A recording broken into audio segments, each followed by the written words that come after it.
நண்பர்களே, உங்கள் கையில் இருக்கும் ஒரு பொருள் உங்கள் எண்ணத்தால் மும்மடங்கு பெரிதாக வளரும் என்றால் நம்புவீர்களா? இன்று நாம் பார்க்க போவது ஆன்மீக கதை. ஒரு சிறுவனையும் அவனது அதிசய குடையும் பற்றியது. இது வெறும் கதையல்லங்க, நம்ம வாழ்க்கையுடைய தத்துவம். மாறன் என்ற ஒரு சிறுவன் ஒரு பலத்த மழை நாளில் ஒரு சிறிய குடையுடன் வெளியே வருகிறான். அவன் வழியில் ஒரு நனைந்த குருவியை பார்க்கிறான். பரிதாபப்பட்டு அதற்கு இடமும் கொடுக்கிறான். என்ன ஆச்சரியம்!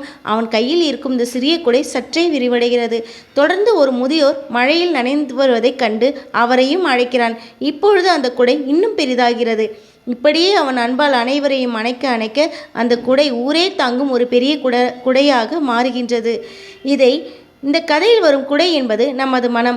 நம் சுயநலமாக இருக்கும் பொழுது நம் மனம் மிக குறுகியது. சிறிய குடை, அங்கு ஒருவருக்கு மட்டும்தானே இடம் இருக்கும். ஆனால் பிறர் மீது அன்பு காட்டி அவர்களுக்கு உதவ நினைக்கும் பொழுது நம் இதயம் விரிவடைகிறது.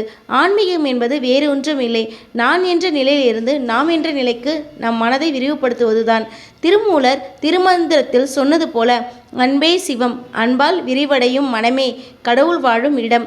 இன்று நீங்கள் யாருக்காவது ஒரு சிறிய உதவி செய்தாலும் உங்கள் மனக்குடை விரிவடையும்.